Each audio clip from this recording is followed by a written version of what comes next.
The tree view is used to browse concrete model data in the same structure as sch-rnd stores them in memory and in the sheet file. For this tutorial, we open two sheets.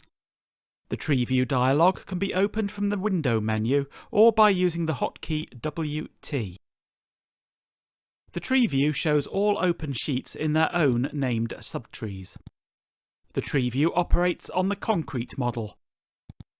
A tree of drawing objects is presented for each sheet.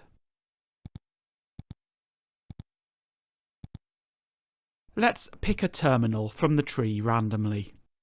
The right side of the tree view shows it in a preview.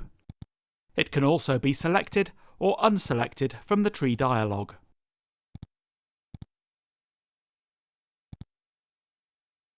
The property editor or attribute editor are just a single click away.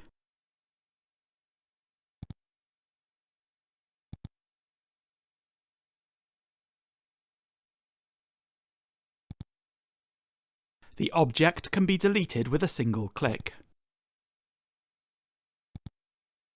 Another way to invoke the tree view is to right-click on an object. This is useful for exploring the context of the object.